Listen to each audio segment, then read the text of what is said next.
The morning began with a sense of excitement. A new day, a new job, a new start.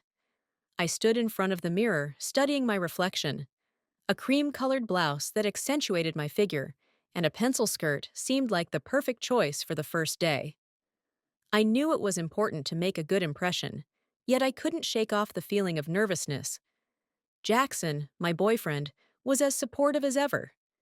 His warm smile and encouraging words over breakfast soothed me a little, but I still felt a slight tremor within. When I entered the office, I was greeted by a woman with short blonde hair and a friendly smile. "You must be Everly?" she asked. "Yes," I replied with a smile. "It's nice to meet you." "I'm Susan. Come on, I'll show you round," she said warmly, and I felt a little more at ease. Susan showed me my workspace, explained the company's basic rules, and casually mentioned the boss. "David Lander. He's strict but fair. I'm sure you'll do fine as long as you remain professional," she said, narrowing her eyes slightly, as if assessing me. When I was called into David's office, I felt my heartbeat quicken. I knocked on the door, and a low, confident voice invited me in. His office was both formal and impressive. A massive wooden desk, shelves lined with books, and a light, minimalist interior. But what stood out most was David himself. Tall, fit, with an intense gaze. His suit was impeccably tailored, and his demeanor exuded confidence. "Everly Holt," he said my name as though savoring it. "Welcome." "Thank you, Mr. Lander," I replied, trying to appear confident. "Just David," he corrected with a slight smile. "We value an informal atmosphere here, but only as long as professional standards are maintained." I nodded, but his words, his tone, and even his gaze left a strange impression on me. We discussed my responsibilities, and he asked a few questions about my previous experience. His tone was gentle, but each word seemed to cut deeper than necessary. When I left his office, Susan was waiting for me by the door. "So, what do you think?" she asked, smiling faintly. "Charismatic," I replied, trying to mask my other thoughts. That evening at home, Jackson held me close and listened intently as I recounted my first day. His warmth and care reminded me how happy I was in our relationship. He proposed a toast to my new beginning, and I smiled, feeling grateful for his support. But as I lay in bed, I found my thoughts drifting back to David. His voice. His gaze.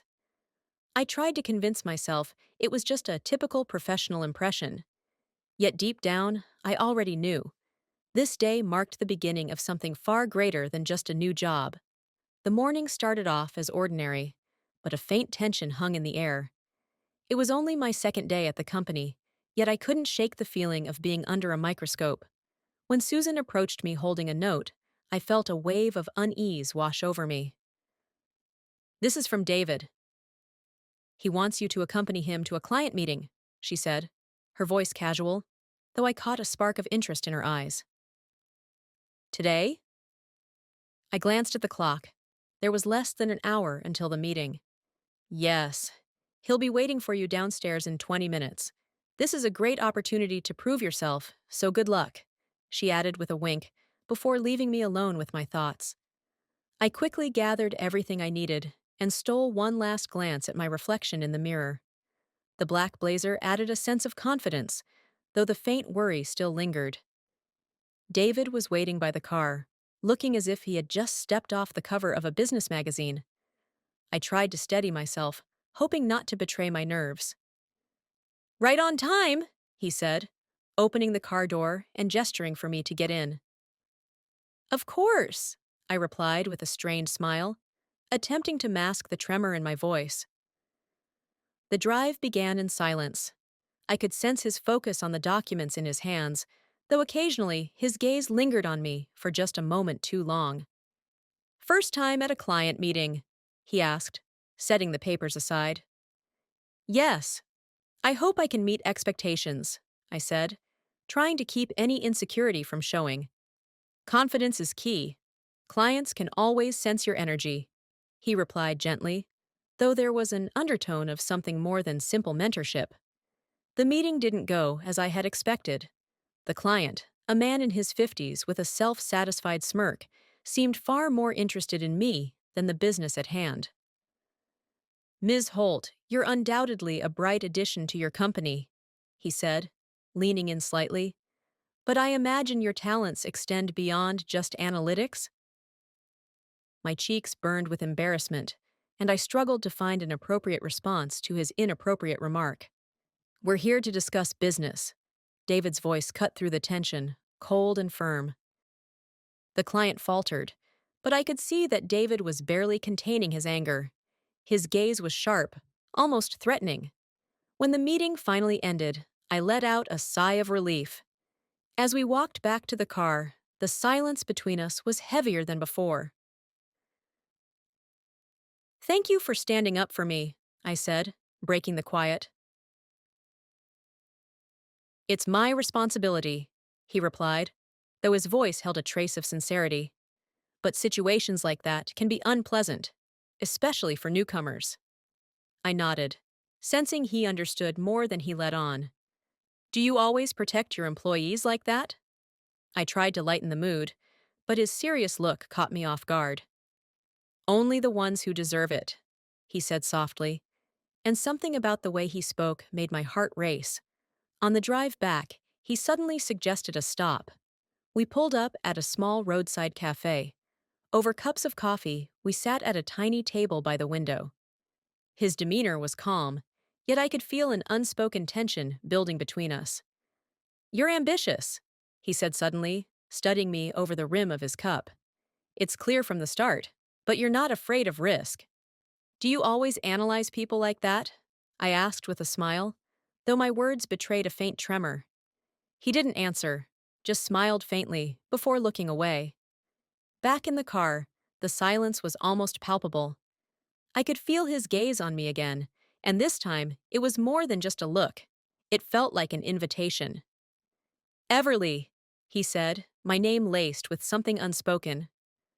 I turned to face him, and in that moment, the world seemed to vanish. His hand brushed against mine, and before I could fully process what was happening, his lips were on mine. The kiss was gentle, yet it carried a strength that made me forget everything else. For a fleeting second, I thought about pulling away, but I couldn't. The world narrowed down to just the two of us. When we finally parted, his gaze met mine, and his voice was almost a whisper. "I'm sorry." I didn't respond. My heart was pounding so loudly I could barely hear my own thoughts. When I got home, Jackson greeted me with the same warmth as always. His kind smile and care should have grounded me, but deep down, I knew something had shifted. My thoughts kept returning to the moment David said my name, to that forbidden kiss. I tried to convince myself it was a lapse in judgment, but I couldn't shake the feeling that I didn't regret it.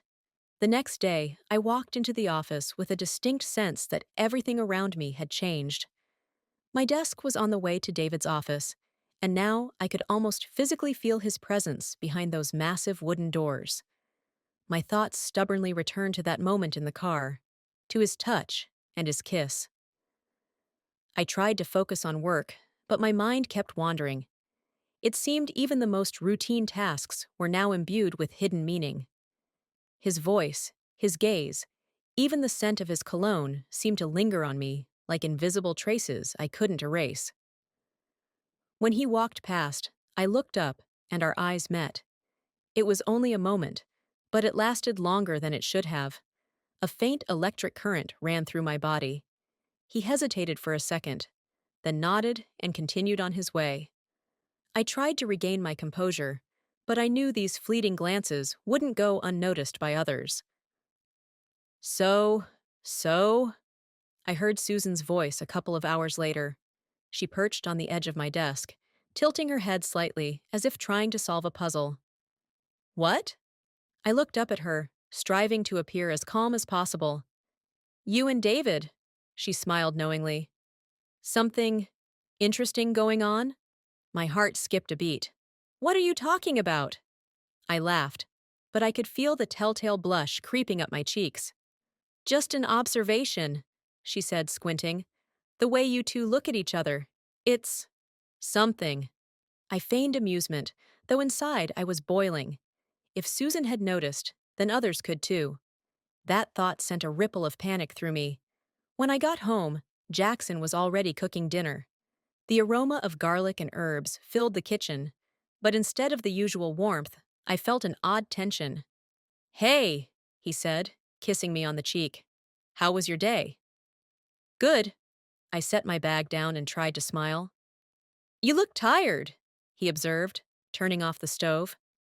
A lot of work? Yes, I nodded. It's just stressful. New team, new projects. It takes some getting used to. He looked at me closely, and I felt a pang of guilt well up inside. Jackson had always been my anchor, the person with whom I could be my true self. And now I was looking at him, unable to shake the feeling that I was betraying his trust. But what could I say? Admit that my mind was consumed with thoughts of another man? That I couldn't stop replaying a moment that should never have happened? The next day, I tried to avoid running into David, but, as if on cue, he appeared right in front of my desk. Everly, could you step into my office for a moment? Of course, I replied, my heart pounding wildly. In his office, he closed the door and folded his arms across his chest, looking at me. Are you managing your tasks okay? Yes, I replied, trying to keep my voice steady. If there's anything you think I need to improve, let me know. He nodded, but his gaze wasn't purely professional. The tension between us hung heavy, just as it had from the very first day. Good. If you need any help, don't hesitate to reach out. I nodded and quickly left the office, feeling like one more second and I might break. That evening, sitting at the dinner table with Jackson, I barely heard what he was saying. He was talking about some project at work, and I nodded absent-mindedly. But my mind was elsewhere. David's eyes, that moment in his office, his voice. Ev, are you okay? His voice pulled me out of my thoughts. What? Yes, of course, I replied with a smile, but I knew it wasn't convincing. You've seemed distant lately, he said, looking at me with the kind of concern that always touched me deeply. There's just a lot going on at work. I averted my gaze, trying not to betray my emotions. He took my hand, and the gesture, so familiar and warm, suddenly made me feel even worse. I lay in bed that night, but sleep wouldn't come. Staring at the ceiling, I thought about how far things had gone. What I was doing was wrong, but I couldn't stop these feelings. They were stronger than me. David's voice echoed in my head. His gaze wouldn't let me go. Every time I closed my eyes, I saw him. Something inside me craved this tension, this danger. But I knew the consequences could destroy everything I'd built. The corporate event had been planned for weeks, and Susan had been bustling about all morning, reminding everyone of the need to look like $1 million. I hadn't wanted to go initially, but as a newcomer, skipping it would have seemed odd. And Susan insisted, Everly, you can't miss this. It's not just for fun. It's a chance to make valuable connections. Reluctantly, I agreed and had already picked out a dress. Elegant yet modest enough not to draw too much attention. But when I put it on and stood before the mirror, I felt it revealed too much. Its fitted silhouette made me feel uncomfortably vulnerable, though I couldn't deny it looked flattering. The event was lively and bustling.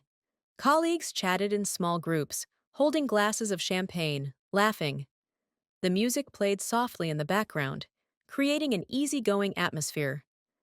I tried to stick close to Susan to avoid drawing any undue attention.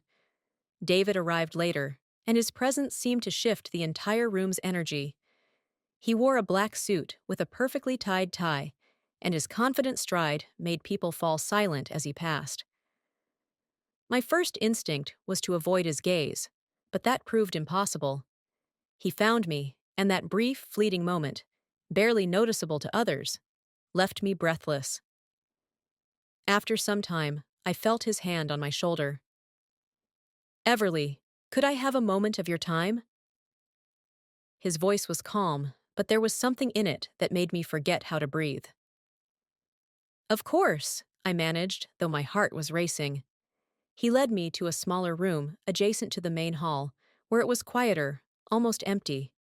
Closing the door behind us, he gestured to a chair, but I remained standing, crossing my arms in an attempt to mask my unease.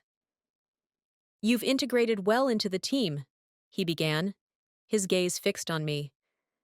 I appreciate your initiative, but I wanted to discuss your future assignments.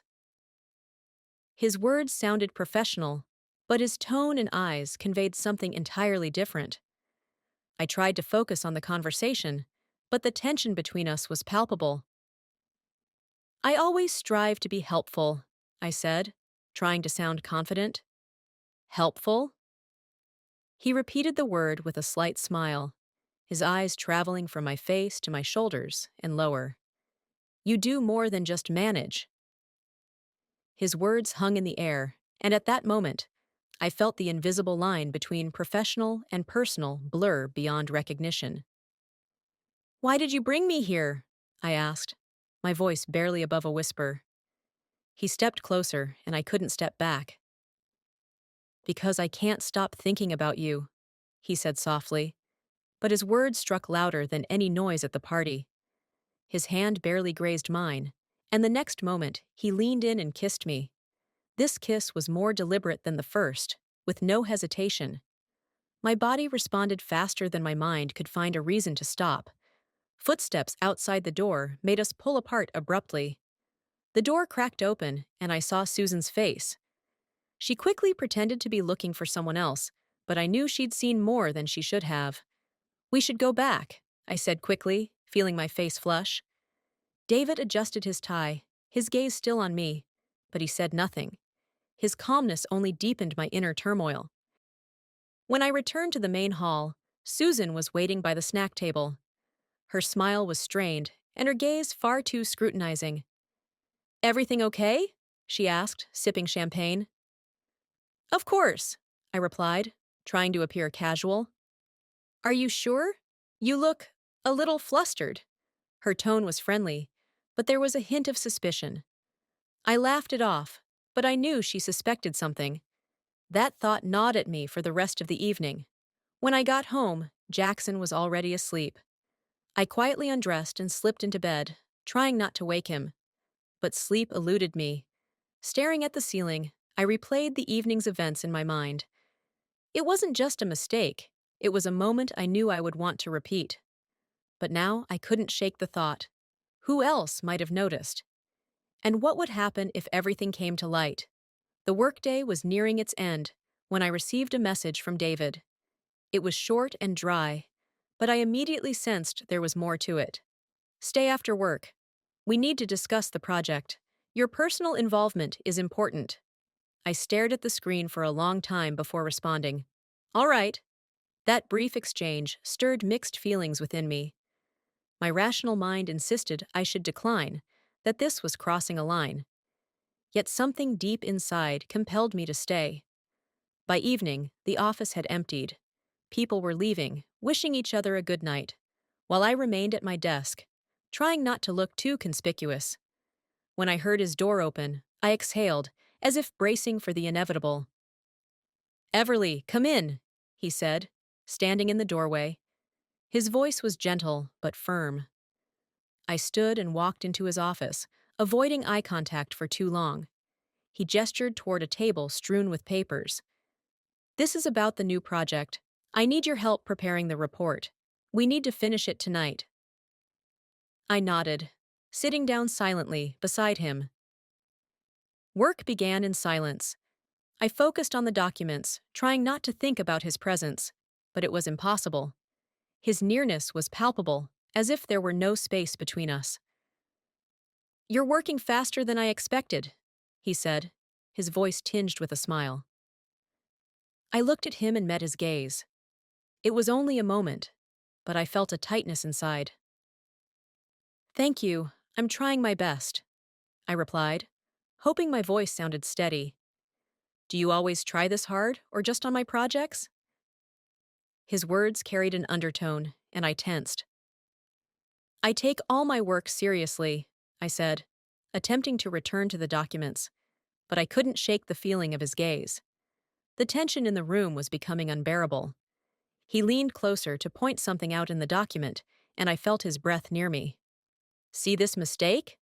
His hand indicated a line of text, but his tone suggested something entirely different. Yes, I replied, feeling my heart quicken. He didn't move away, and I realized I could no longer ignore his proximity. His hand brushed mine accidentally, and I flinched. It was such a small gesture, yet it felt so significant that my mind screamed at me to stop. At that moment, my phone rang. The screen displayed Jackson's name, and a wave of guilt surged through me. Excuse me, I need to take this, I said, quickly grabbing the phone and stepping a few paces away. Ev, how are you? Where are you? His voice was warm as always, but it only deepened the ache in my chest. I'm fine. I'm still at work. We're finishing an important project, I said, my tone even, though I was battling rising panic. You've been working late a lot lately, he noted, his concern faint but evident. Just a lot on my plate, you know how it is, I replied quickly, avoiding a glance toward David, who stood nearby, seemingly listening to every word. All right, I'll wait for you at home. Try not to stay too long, okay? Of course, I said, ending the call. I set the phone down, but the feeling that Jackson had sensed something was off didn't leave me. Returning to the work, I struggled to focus. David seemed to notice. Is everything all right? His voice was soft, but there was an underlying insistence. Yes, just tired, I replied, avoiding his eyes. He said nothing more, but his presence loomed too close. I knew our connection was becoming dangerous. Too many glances, too many moments we couldn't explain. Yet instead of leaving, I stayed. I couldn't understand what kept me there. It was more than mere attraction. It was the desire to be near him, even as every sign warned me I was making a mistake. The meeting ran later than expected. Most of the team had already left the office, but I remained at my desk, sorting through my notes. David, as usual, was composed and businesslike, yet the glances I caught from him were so obvious that ignoring them became increasingly difficult. As I gathered my things, only the two of us remained in the office. He stepped out of his office, holding a tablet, and stopped in front of me. All set? He asked. His tone was neutral, but there was something unspoken in his eyes. Yes, just finishing up, I replied, trying to sound confident. Good. I think we're done for the day. His gaze dropped briefly to my hands, which I had unconsciously clenched into fists. He smiled faintly. I'll wait for you by the elevator. I followed him, the tension between us palpable, like an invisible current charging the air. We stepped into the elevator, and the doors closed with a soft hum. For a few seconds, we stood in silence. I stared at the panel of buttons, acutely aware of his presence. Eventually, I glanced up and met his gaze. Everly, he began, then paused, as though grappling with the weight of what he was about to say. Yes? My voice was quieter than I intended. I can't keep pretending this doesn't matter. His words came abruptly, but there was an honesty in them that left me momentarily stunned. David, this isn't right, I replied, my gaze locked on his. We can't. Why? Because it's what's expected? Because there are rules? His voice grew louder, though it remained restrained. This isn't just attraction. He trailed off, stepping closer. I could feel his breath, hear the pounding of my own heart. We shouldn't, I whispered, but my words lacked the conviction to persuade even myself. The silence was broken by the sudden jolt of the elevator. The lights flickered, and the cabin came to an abrupt stop. I stumbled forward, but his hand caught me before I lost my balance. Are you all right? His voice was filled with concern. Yes, I replied, though my words trembled. We stood too close. His hand still rested on me, and the touch was at once reassuring and perilous. Why are you so afraid? He asked softly. It's complicated, I said, trying to look away. but he didn't let me. We both know this is inevitable, he murmured, his voice barely above a whisper. Before I could respond, he leaned in and kissed me. It was different from anything before, insistent, hungry, as though he were trying to convey something words could not. I froze for a moment before surrendering, everything I had fought to deny now consuming me entirely. His hands gripped me tightly, and the world seemed to disappear, leaving only us. When the elevator began moving again, we quickly pulled apart. I tried to compose myself, and David silently pressed the button for our floor, as though nothing had happened. The doors slid open, revealing a colleague standing just outside. His gaze lingered on us, taking in our proximity before he turned and walked away hurriedly. "We should go," I said, avoiding David's eyes. He said nothing, only nodded, but his face betrayed the same tension I felt. When I finally got home, Jackson was already asleep. I slipped into the bathroom, looked at myself in the mirror, and saw a woman I barely recognized. My life was becoming increasingly complicated. Every decision I made seemed wrong, yet I couldn't stop myself. I tried to avoid him. It was my only escape. The less I saw David, the easier it seemed to preserve the remnants of my sanity. I hid behind my computer screen, immersing myself in work, or took roundabout routes through the office just to avoid running into him in the hallways. But every time I heard his voice, something inside me trembled. It was a mix of fear, guilt, and inexplicable longing. I was angry with myself for it. After all, I was still at home with Jackson. His kindness, devotion, and unwavering belief that I was the most important part of his life. David seemed to notice my behavior. For several days, he didn't try to talk to me. But one morning, I found a note on my desk in his handwriting. "Everly, please come to my office. There's an important project." My heart skipped a beat. I picked up the note and read it over and over, hoping to find a way to avoid this meeting, but I knew there was no ignoring him. In his office, he was as composed and professional as always. "We need to prepare a report for a new client. Your analytical skills are key here. I think you'll handle it," he said, looking directly into my eyes. I nodded, feeling a conflict within me, the urge to flee and the pull of something impossible to resist. "We can work on it tonight, once the office is empty," he added, and I felt as if my feet were glued to the floor. That evening, I stayed as he had asked. The room felt strangely quiet. I tried not to look at him, focusing instead on numbers and spreadsheets. But even so, I could feel his gaze piercing through me. "Are you all right?" he suddenly asked, breaking the silence. "Yes," I replied curtly, without lifting my eyes. "You're acting strange, Everly. Avoiding me?" His voice was gentle, but carried a hidden insistence. "I'm just focused on work," I tried to answer, but my voice sounded too strained. He watched me silently for several long seconds, then went back to work without another word. Later, I heard my phone ring.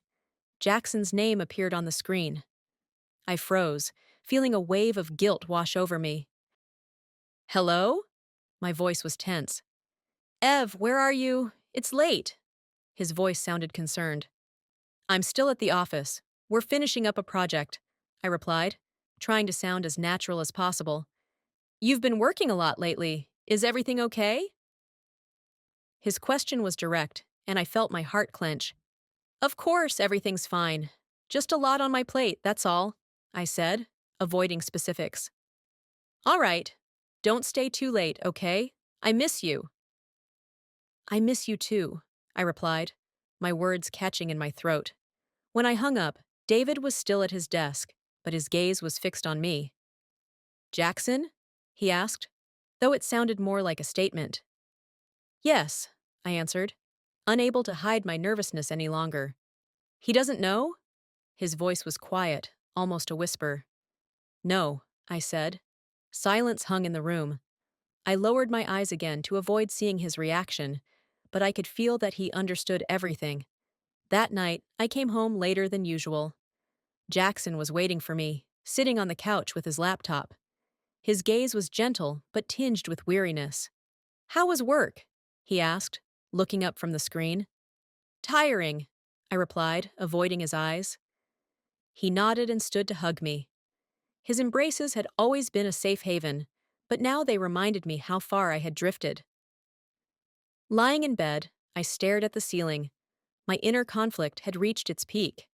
I felt like I was standing on the edge of a precipice. Every action of mine felt wrong, yet I couldn't stop. I loved Jackson. There was no doubt about that. But David had become something else to me. Something dangerous, inexplicable, and impossible. The day started quietly, at least as quietly as it could under the current circumstances. I arrived early, immersing myself in work as usual, trying to distract myself from the chaos in my mind. Everything happening around me felt like a muffled background hum. But as evening approached and the office began to empty, I felt the tension within me growing. Jackson's voice from the phone call the night before echoed clearly in my head. "You're working so much. I miss you." Those words still struck a painful chord in my chest. He deserved more honesty, openness. But what could I possibly say to him? An hour later, as I was finishing up editing the report, a familiar notification interrupted my work. A message from Jackson. "Hey, I'm surprising you tonight." My heart skipped a beat. Surprising me? How? Where? Frantically, I tried to come up with an excuse to avoid being at the office if he decided to show up. I quickly typed back, "I'll be working late. Don't come by. I'll call you when I'm done." The reply came instantly. "Too late. I'm almost there." Everything inside me turned upside down. Waves of panic began to crash over me. I had no idea what to do. When the office door opened and I saw his silhouette, it felt like time slowed to a crawl. Jackson stood there with a wide smile, holding a paper bag. "Hey, Ev. I thought you could use some dinner." "Jackson?" I felt my face flush. "You didn't have to." "You've been working so much." His tone was kind, but there was a faint trace of reproach. I tried to smile, but the tension inside me only grew worse. At that moment, David stepped out of his office. He paused for a second, taking us in. His expression remained calm, but I could detect a faint shadow of irritation in his eyes. "Good evening." His voice was even, but that only made things worse. "Good evening," Jackson replied, extending a hand. "I'm Jackson, Everly's boyfriend." David took a step forward and shook his hand, maintaining his composure. "David Lander, her manager. Nice to meet you." Their handshake lasted a beat too long. I stood between them, feeling the tension in the air grow thicker. "She's an excellent employee. I really value her contributions to our work," David added, releasing Jackson's hand. "Thank you. I know how hard she works," Jackson replied, but his gaze lingered on me a moment longer than usual. When David returned to his office, I tried to distract Jackson by opening the bag of food. "That's so sweet of you," I said, pulling out the containers. "You always think of me." "Of course! You're my girlfriend." His voice was soft, but I sensed that he'd picked up on something. "I'm almost done with a task. Then we can head home," I said quickly, trying to shift the topic. "Are you nervous?" His sudden question caught me off guard, and I nearly dropped a container. "Number just tired," I replied, avoiding his gaze. "Are you sure?" He didn't relent, and his eyes seemed to search for something in my demeanor, something I was trying desperately to hide. "Jackson, everything's fine. Really," I said, trying to sound confident. When we left the office, he didn't press further, but his silence was worse than any words. At home, I felt like I was standing on the edge of a cliff. His glances, his questions, everything pointed to the fact that he was beginning to suspect something. I lay in bed while Jackson sat in the living room. I could hear him scrolling through something on his phone, and that sound only amplified my growing sense of panic. This game was becoming harder to play. I knew I couldn't keep everything under control much longer. The morning started with an unsettling message from David. "We need to talk. It's important." His tone was firm, but the words felt far more personal than professional.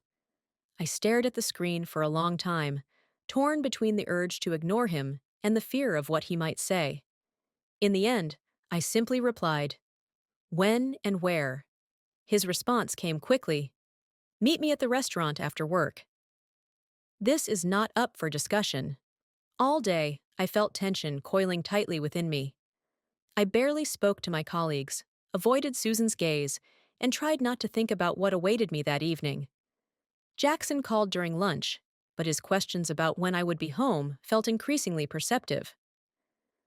At 7 in the evening, I left the office and headed to the restaurant David had mentioned. It was a small, secluded place with soft lighting and quiet music. He was already seated at a corner table, looking completely at ease, as if he had everything under control. "Thank you for coming," he said as I sat across from him. "You didn't leave me much choice," I replied, staring at my reflection in the glass of water. "Because this is important." He leaned forward, his gaze focused, almost too serious. "We've gone too far. If anyone finds out, it will ruin everything." I froze. His words were cold, as if he was planning to end everything right here. But then he added, "I suggest you transfer to another department. It will reduce our interactions at work." My heart skipped a beat. It sounded logical, but I felt something churn inside me. "Transfer?"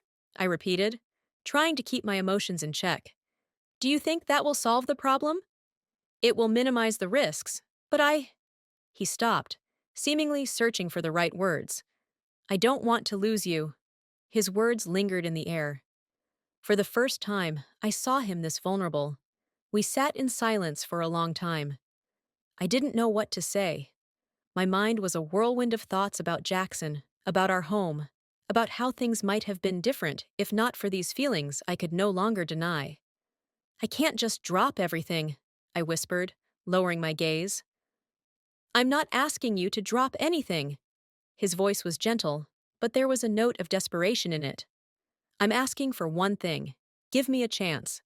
I looked at him, and in that moment, the whole world seemed to shrink to just the two of us. His face, his eyes, they held more than I could bear. "It's impossible," I said, but my words sounded unconvincing even to myself. When we left the restaurant, the night was cool. We stood on the sidewalk, looking at each other as if this were our last conversation. "Think about my proposal," he said before turning and walking away. I stood there for a few more minutes, feeling my heart tear apart. When I got home, Jackson was already waiting for me. His face was calm, but there was tension in his eyes. "How was your evening?" he asked, looking up from his laptop. "Everything's fine. I just got held up at work," I replied, hoping my voice sounded steady. "Are you sure?" His gaze lingered on me longer than usual. I nodded, but deep down, I felt his questions growing sharper. Lying in bed, I couldn't sleep. David's image, his words, his eyes, they replayed in my mind over and over. I felt that things had gone too far, but going back was no longer an option. My life would never be the same again. The day started as usual. I woke up earlier than Jackson, made coffee, and quickly got ready for work. But there was something odd in the air. Jackson seemed distant, quiet, and although he smiled, I could sense an unease behind that smile. As I closed the door behind me, he didn't lift his eyes from his phone. It seemed like a small thing, but it left a pang in my chest. At work, everything moved along as normal until a message from David arrived. "We need to talk. Meet me in my office at the end of the day." The words made my heart race. I knew we couldn't keep going, but every new encounter with him only made things more complicated. When I stepped into his office, he looked focused. Papers were scattered across the desk, but he hadn't touched them.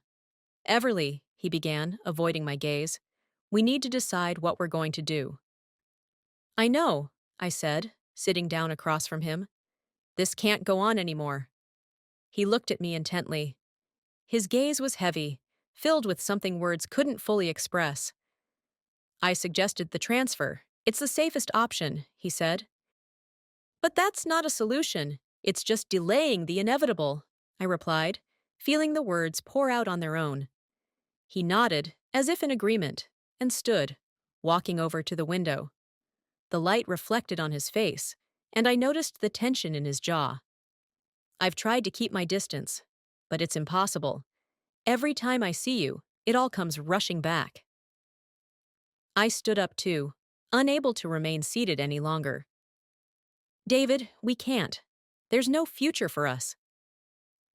He turned to me, and in his eyes, I saw something that made me freeze. What do we have now? He asked, his voice nearly desperate. The next moment, he was beside me. His hand brushed against mine, and the world seemed to narrow to just the two of us. His lips met mine, and I gave in. It was a moment I knew I would never be able to forget, but it lasted only an instant. I pulled away, trying to catch my breath. We have to stop, I whispered, but my voice trembled. Tell me this means nothing, he said firmly, but there was pain in his voice. I didn't respond. Instead, I grabbed my things and left his office, feeling tears welling up in my eyes. When I got home, the apartment was quiet. Jackson was sitting at the table with his laptop, but his eyes immediately shifted to me. There was a tension in the air so thick it was almost tangible. How was your day? He asked too calmly.